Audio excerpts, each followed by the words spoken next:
بسم اللہ الرحمن الرحیم۔ السلام علیکم دوستو۔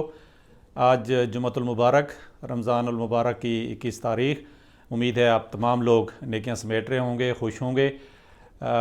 کرونا کی وجہ سے گھر بیٹھ کر اللہ تعالیٰ نے مجھے توفیق دی ہے کہ میرا جو رجحان تھا ٹائم پاسی کا، وہ اسلامی کتابوں، قرآن مجید اور اس کی تفسیر کی طرف چلا گیا۔ یہ اللہ کا بڑا کرم تھا میرے اوپر۔ اور جوں جوں آپ یہ چیزیں پڑھتے ہیں تو آپ کا ذہن کس طرح سے کھلتا ہے اور آپ کو چیزیں کس طرح سے نظر آنے لگتی ہیں، یہ بڑی حیران کن ہے۔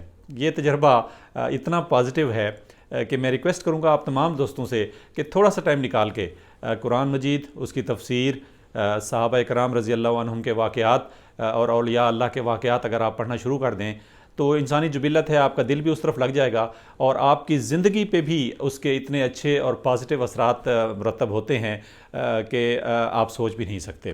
میں گناہ گار انسان ہوں، لیکن اللہ تعالیٰ نے بڑا کرم کیا ہے کہ اس دوران کرونا کی وجہ سے جو ٹائم گھر میں تھا، بہت سارے اور کاموں کے ساتھ ساتھ اللہ نے مجھے توفیق دی کہ میں نے نیٹ سے کچھ کتابیں لے کے تو یہ چیزیں شروع کر دیں۔ آج میں ایک چھوٹا سا مختصر واقعہ آپ کے ساتھ شیئر کرتا ہوں۔ یہ چیزیں ہم کمپیئر نہیں کر سکتے آج کل کے ماحول کے مطابق، لیکن پھر بھی ہم چونکہ اسلاف جن کے نام لیوا ہیں ان کے واقعات جب ہم پڑھتے ہیں تو ہم دیکھتے ہیں کہ وہ کس دنیا کی مخلوق تھے، ان کے دل اللہ تعالیٰ نے کس طرح کے بنائے تھے۔ حضرت عمر رضی اللہ تعالیٰ عنہ، ان کی شخصیت سے کون واقف نہیں۔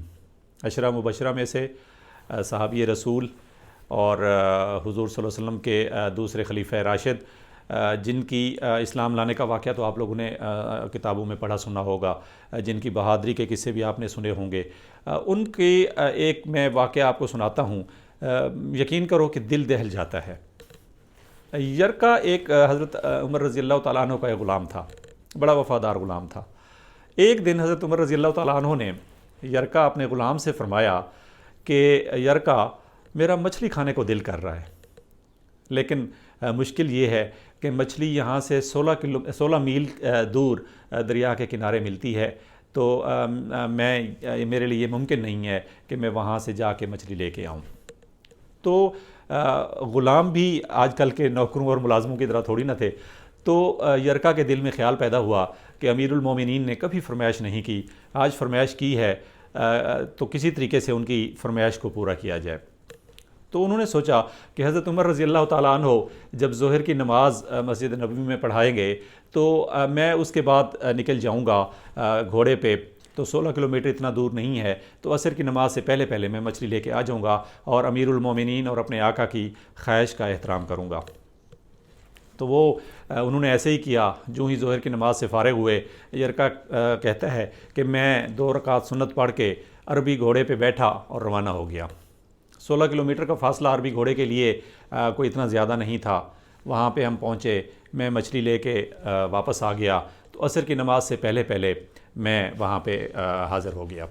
اب مجھے خدشہ یہ تھا کہ حضرت عمر رضی اللہ تعالیٰ عنہ کو پتہ نہ چلے کہ یہ میں نے کس طرح سے مچھلی منگوائی ہے، تو انہوں نے اس گھوڑے کو چھاؤں میں باندھ دیا، اس کے پسینے کو سکھایا، پھر بھی اس غلام کا دل نہیں مطمئن ہوا، تو انہوں نے پانی لے کے اس گھوڑے کو سر تا پاؤں نہلا دیا، تاکہ حضرت عمر اگر دیکھیں بھی تو ان کو یہ پتہ نہ چلے کہ میں نے اس گھوڑے پہ گیا اور ان کے لیے مچھلی لے کے آیا۔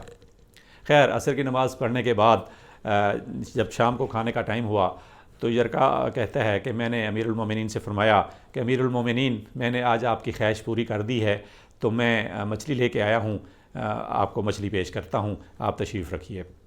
تو حضرت عمر رضی اللہ تعالیٰ عنہ اٹھے، فوراً اس گھوڑے کے پاس گئے، اس گھوڑے کو اس کا معائنہ کیا، اس کا جب غور سے دیکھا تو آپ رضی اللہ عنہ کو اور تو کچھ نظر نہ آیا، گھوڑے کے کانوں کے نیچے تھوڑی سی مٹی نظر آئی۔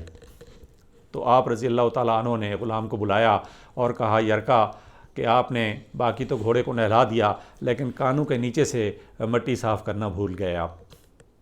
تو پھر یرکا نے سارا واقعہ بیان فرمایا کہ اے امیر المومنین، میں نے یہی دل میں سوچا تھا کہ آپ اتنے بڑے بادشاہ ہیں، آپ نے کبھی کسی خواہش کا اظہار نہیں کیا، تو آج آپ نے دل سے کسی خواہش کا اظہار کیا ہے، تو میری جو خواہش تھی وہ میں اپنی سعادت سمجھ رہا تھا، میں نے کہا کہ میں آپ کے لیے مچھلی پیش کروں۔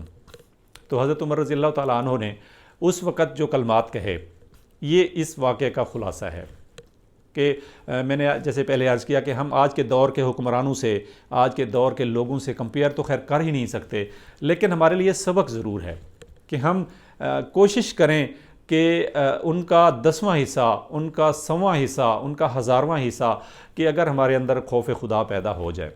حضرت عمر رضی اللہ تعالیٰ عنہ وہ صحابی ہیں جنہوں نے 22 لاکھ مربع میل پہ حکمرانی حاصل کی تھی۔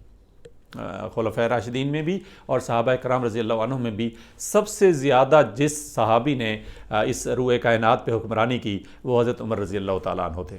22 لاکھ مربع میل کے اوپر آپ رضی اللہ تعالیٰ عنہ کی حکمرانی تھی۔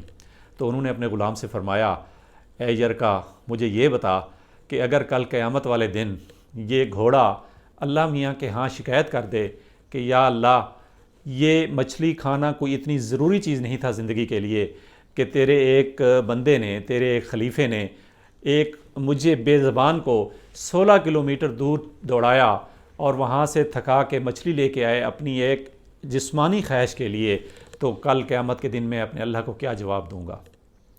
تو یرکا غلام، اس کی آنکھوں میں آنسو آ گئے، وہ کہتا ہے میرا دل تڑپ اٹھا اور پھر میں پشیمان ہوا۔ حضرت عمر رضی اللہ تعالیٰ عنہ نے فرمایا کہ اے غلام، اے یرکا، اب ایسے کر کہ یہ مچھلی یہاں مدینے کے غریبوں کو تقسیم کر دے اور جس کو بھی دے اس کو کہو کہ میرے لیے اور حضرت عمر کے لیے دعا کریں کہ اللہ تعالیٰ کل قیامت کے دن ہم سے اس کا حساب نہ لے۔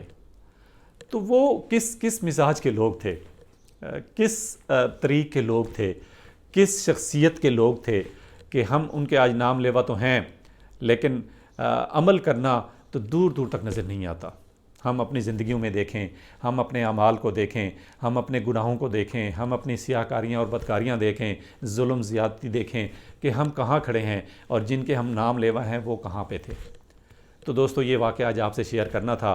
اللہ تعالیٰ مجھے، آپ کو، ہم ان جن کے نام لیتے ہیں خلفائے راشدین، حضور نبی کریم صلی اللہ علیہ وسلم کے وہ پیارے صحابی اور ان کی تعلیمات پہ عمل کرنے کی اللہ تعالیٰ ہمیں توفیق دے۔ اللہ تعالیٰ مجھے، آپ کو گناہوں سے محفوظ رکھے۔ اللہ تعالیٰ ہم سب کے صغیرہ کبیرہ گناہ معاف کرے۔ اللہ تعالیٰ اس رمضان کی برکتیں سمیٹنے کی توفیق نصیب فرمائے۔ اللہ تعالیٰ ہمیں کرونا کی وبا سے بھی ہر وقت محفوظ رکھے۔ اللہ تعالیٰ ہم سب کا حامی و ناصر ہو۔ السلام علیکم ورحمۃ اللہ وبرکاتہ۔